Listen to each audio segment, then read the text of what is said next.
बिस्मिल्लाहिर्रहमानिर्रहीम। अस्सलामुअलैकुम नाज़रीन अकराम, भारत के लिए एक के बाद एक झटका। नेपाल ने लिपोलेक के सरहदी इलाके में फौज तैनात कर दी है। नेपाली सरहद पर चीनी अफवाज के जंगी हेलीकॉप्टर्स की आमद। चीनी सदर शी जिनपिंग का नेपाली सदर को खुफिया पैगाम। इंडियन खुफिया इदारे की रिपोर्ट के मुताबिक पाकिस्तान काठमांडू में अपना इंटेलिजेंस निज़ाम मजबूत कर रहा है। जनरल बाजवा के दौरा अफगानिस्तान का फीडबैक आ गया।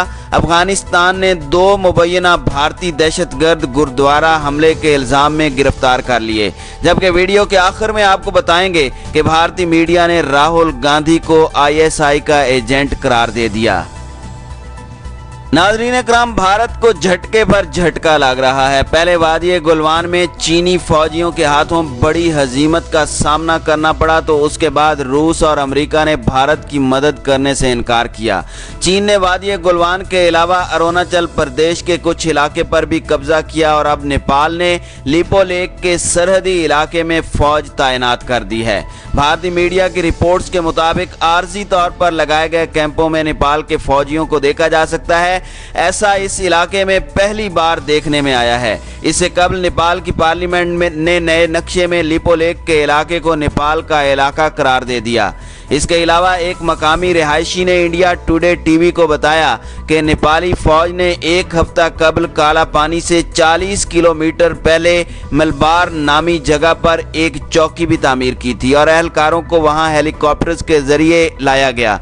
बताया गया है कि लिपोलेक के इलाके के पास धड़कोला है जो नेपाल और भारत की सरहद से 80 किलोमीटर दूरी पर मौजूद है। वहां बहुत से लोग छोटे से गांव में मुकीम हैं और इस रास्ते को सफर करने के लिए इस्तेमाल किया जाता है, लेकिन हालिया लॉकडाउन की वजह से यहां सफरी पाबंदी लगाई गई है। भारतीय मीडिया की रिपोर्ट्स के मुताबिक भारतीय फौज की भी बॉर्डर पर हालिया सरगर्मियां बढ़ गई हैं और इसकी वजह चीन के साथ तनाज़ा और अब नेपाल का भी अपनी फौज तैनात करना खतरे की अलामत है। नाज़रीन अकराम, जब से चीन ने भारत की गर्दन दबोची है उस वक्त से लेकर आज तक भारत बेसुध सा पड़ा है। यही वजह है कि भारत अब तक चीन के हवाले से खामोश है। भारतीय मीडिया भी अपनी आदत के बरखिलाफ चुप साध कर बैठा हुआ है। हालांकि पाकिस्तान से कोई नाम नेहाद कबूतर आ जाए या टिड्डी दल दाखिल हो जाए तो भारतीय मीडिया उसे ISI का एजेंट करार देकर आसमान सर पर उठा लेता है, जिस पर पूरी दुनिया भारत की इस बेअक्ली पर हंसती है। और आज जब एक महीने से चीन ने भारत की लद्दाख में 60 मुरबा किलोमीटर पर कब्जा किया हुआ है और आज भी अपनी पेशरफ्त जारी रखे हुए है, तो ना नरेंद्र मोदी बोलता है, ना ही अमित शाह इस पर बात करता है और ना ही योगी को बोलने का होश है। जहां तक भारतीय आर्मी चीफ का ताल्लुक है वो इतना राम राम नहीं करता जितना पाकिस्तान पाकिस्तान करता है। इसी तरह का हाल भारतीय मीडिया का है जो अब बीजेपी और भारतीय फौज का दुमछल्ला बना हुआ है, इसलिए वही बोलता है जो RSS उसे हुक्म देती है। हद तो ये है कि भारत की सबसे पुरानी और बड़ी पार्टी नेशनल कांग्रेस के लीडर राहुल गांधी को भी अब भारतीय मीडिया पाकिस्तान और ISI का जासूस और नुमाइंदा कहता है। और उनका कसूर सिर्फ ये है कि उन्होंने एक दफ़ा ये सवाल उठाया था कि पुलवामा वाक़या का सबसे ज़्यादा फ़ायदा बीजेपी ने इंतखाबात में उठाया है। इसी तरह हाल ही में राहुल गांधी ने फिर सवाल उठाया है कि भारतीय कौम को बताया जाए कि चीन ने लद्दाख में भारतीय सरजमीन पर कब्जा किया है या नहीं। कर्फ्यू के नफाज के बाद मकबूजा कश्मीर के हालात जानने के लिए भी नेशनल कांग्रेस के लीडरों ने श्रीनगर जाने की कोशिश की थी, ताहम उन्हें रोक दिया गया था और इसे मुल्क दुश्मनी से ताबीर किया गया था। आज भारत की सूरत हाल ये है कि गुर्बत बहुत ज़्यादा बढ़ गई है, बेरोजगारी बच्चे दे रही है। कोरोना के हवाले से नरेंद्र मोदी की अचानक और बेवकूफ़ाना पॉलिसी के नतीजे में करोड़ों भारतीय अपनी नौकरियों और दिहाड़ी की मजदूरियों से हाथ धो बैठे हैं। एक एक करके भारत के तमाम हमसाया ममालिक न सिर्फ भारत को छोड़ रहे हैं बल्कि अब चीन का साथ देकर भारत मुखालिफ पॉलिसियां अपनाने पर मजबूर हो रहे हैं, जिसकी बुनियादी वजह बीजेपी की कट्टर हुकूमत की वो तोसी पसंदाना पॉलिसियां हैं जो किसी न किसी शक्ल में जनूबी एशिया के सभी ममालिक को मुतासिर कर रही हैं। नाज़रीन इकराम, दुनिया में सिर्फ 2 ममालिक ही ऐसे हैं जहां हिंदुओं की अक्सरियत है और वो हैं भारत और नेपाल। और आज ये सूरत हाल बन चुकी है कि छोटा सा हिंदू मुल्क यानी नेपाल भी अब भारत के मुकाबले में उसके सामने खड़ा हो गया है। गुज़श्ता रोज़ ही 2 अहम वाक़यात हुए जिससे अंदाज़ा हो रहा है कि आने वाले दिनों में भारत और नेपाल के ताल्लुकात क्या शक्ल सूरत और रुख इख्तियार करेंगे। पहली बात तो ये है कि नेपाल की पार्लियामेंट ने एक आइनी तरमीम के जरिए वो तमाम मुतनाज़ा इलाके जिस पर भारत ने गैर कानूनी तौर पर कब्जा कर रखा है और जो दरअसल नेपाल ही की मलकियत हैं, उन तमाम इलाकों बशमूल काला पानी वगैरह को अब नेपाल के नक्शे में शामिल कर लिया गया है, जिस पर भारत को यकीन ही नहीं आ रहा कि ये वही नेपाल है जहां सिर्फ भारत का हुक्म चलता था। दरअसल हिमालय पहाड़ों के दामन में नेपाल, भारत और चीन की सरहद पर एक इलाका है जिसे काला पानी का इलाका कहा जाता है, जो ज़माना कदीम से नेपाल का हिस्सा रहा है। ताहम अंग्रेज़ के दौर में ये इलाका बरतानवी हुकूमत ने नेपाल से एक मुआहदे के तहत ले लिया था। जब भारत वजूद में आया तो नेपाल ने अपने इस इलाके पर अपनी मलकियत का दोबारा दावा कर दिया। ताहम भारत ने इस इलाके का कब्जा नहीं छोड़ा और अब तक ये मुतनाज़ा चला आ रहा है। क्योंकि अब चीन और नेपाल एक हो चुके हैं, इसलिए नेपाल अब चीन की मदद से ये इलाका भारत से वापस लेना चाहता है, जहां भारत 80 किलोमीटर लंबी एक सड़क बनाना चाह रहा है जो तिब्बत तक जाएगी। इसलिए चीन इस रोड का मुखालिफ है और नेपाल को इस्तेमाल कर रहा है, क्योंकि चीन तिब्बत के हवाले से काफ़ी हसास है।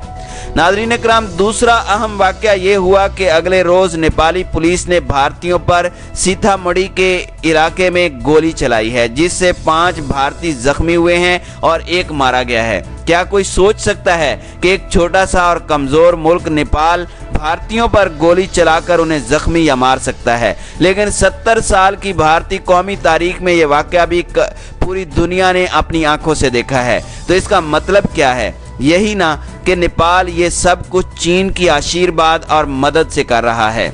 यही वजह है कि भारत नेपाल को जवाब नहीं दे रहा, क्योंकि उसे इल्म है कि अगर नेपाल के खिलाफ कोई कदम उठाया गया तो चीन को नेपाल में घुसने, वहां बैठने और भारत के खिलाफ कदम उठाने का मौका मिल जाएगा। दूसरी जानिब भारतीय खुफिया एजेंसियों की रिपोर्ट के मुताबिक पाकिस्तान भी खटमंडों में अपना इंटेलिजेंस निज़ाम मज़ीद मजबूत और मुस्तहकम कर रहा है। यही सूरत हाल सिक्किम, श्रीलंका और भूटान की है, जबकि शहरियत के कानून के हवाले से बांग्लादेश भी भारत से शदीद नाला नज़र आ रहा है, क्योंकि बांग्लादेश के क़याम के वक्त भारत जाने वाले 40 लाख बंगालियों को, जो अब भारतीय शहरी बन चुके हैं, अब भारत अपने मुल्क से निकाल कर या तो उन्हें डिटेंशन सेंटर्स में कैद कर रहा है और या फिर सरहद पार बांग्लादेश में धकेल रहा है। भारत ने गुज़श्ता 20-30 साल के दौरान जितनी भी तरक्की की है, आज आरएसएस की नाजी पॉलिसियों, इंतहा पसंदाना सोच और मजहबी कट्टरपन की वजह से उसकी तरक्की के सारे ख्वाब मुंतशिर हो रहे हैं। भारत में मजहबी शिद्दत पसंदी को लेकर भारतीय मुसलमानों को भारत के सारे मसाइल का जिम्मेदार करार दिया जाता है। बात बात पर भारतीय मुसलमानों को पाकिस्तान से मोहब्बत और भारत से गद्दारी करने के ताने दिए जाते हैं, और यही सूरत हाल भारतीय सिखों, ईसाइयों और दूसरी अक़लियतों को दरपेश है, जिन्हें शक की निगाह से देखा जाता है। ये तासुर मजीद मुस्तहकम किया जा रहा है कि भारत सिर्फ हिंदुओं का मुल्क है। यही वजह है कि दुनिया जल्द ही भारत को तकसीम होता देख रही है, और ये वो काम है जो भारत के दुश्मन ममालिक और उनकी इंटेलिजेंस एजेंसियों को करना चाहिए था। लेकिन अब खुद आरएसएस भारत को कमज़ोर और तकसीम करने की ये जिम्मेदारियां निभा रही है, और इसी का ये रद्द अमल है कि नेपाल जैसा एक छोटा और कमज़ोर मुल्क आज खम ठोंक कर भारत के मुकाबले में आ गया है। नाज़रीन इकराम, याद रहे कि कुछ अरसा कबल अफवाज पाकिस्तान के सरबराह जनरल कमर जावेद बाजवा ने काबुल के एक रोज़ा दौरे में सदर अशरफ गनी और उनके करीब तरीन हरीफ अब्दुल्ला से मुलाकात की थी। इस दौरे में ISI के DG जनरल फैज़ हमीद और अफगानिस्तान के लिए पाकिस्तान के खुसूसी नुमाइंदे मोहम्मद सादिक भी आर्मी चीफ के हमरा थे। बज़ाहिर तो इस दौरे और मुज़ाकरात का मकसद अफगान अमन अमल, इंट्रा अफगान डायलॉग और बॉर्डर मैनेजमेंट जैसे मसाइल थे, मगर यूं लगता है कि इसके मकासद खालिस फौजी थे और इसका ताल्लुक खित्ते में उभरने वाली हालिया कशीदगी से था। जनरल बाजवा की काबुल में मुलाकातों में उनके अफगान हम मनसब कहीं नजर न आए, और अगर आए भी तो किसी कोने खुदरे में। इसकी वजह यह नहीं थी कि अफगानिस्तान में फौज की कोई अहमियत और मकाम नहीं, बल्कि इसकी वजह यह थी कि अफगान फौज खिते में जारी खेल में एक वाज़ेह लाइन लिए बैठी है। दोनों मुल्कों में फौजी सतह पर ताउन और इश्तिराक एक अनहोनी सी बात है। ये दौरा इस लिहाज से अहम था कि पाक भारत कशीदगी पूरे उरूज पर है और दिफाई तजिया निगार दोनों मुल्कों को जंग के दहाने पर खड़ा देख रहे हैं। पाकिस्तान की खुफिया एजेंसी ने भारत में एक ऐसे मंसूबे का ब्लूप्रिंट हासिल किया है जिसके तहत भारत को आज़ाद कश्मीर और गिलगित बल्तिस्तान पर हमला करना था, और इस हमले में भारत को 3 दूसरे ममालिक की हिमायत हासिल होना थी। इन ममालिक की फहरिस्त तो सामने नहीं आई, मगर गुमान गालिब ये है कि पाकिस्तान के खिलाफ किसी भी जारहाना कार्रवाई में अमेरिका, इसराइल और अफगान हुकूमत शामिल हो सकती है। अफगानिस्तान भी भारत के साथ दिफाई ताउन के मुआहदे में बंधा हुआ है।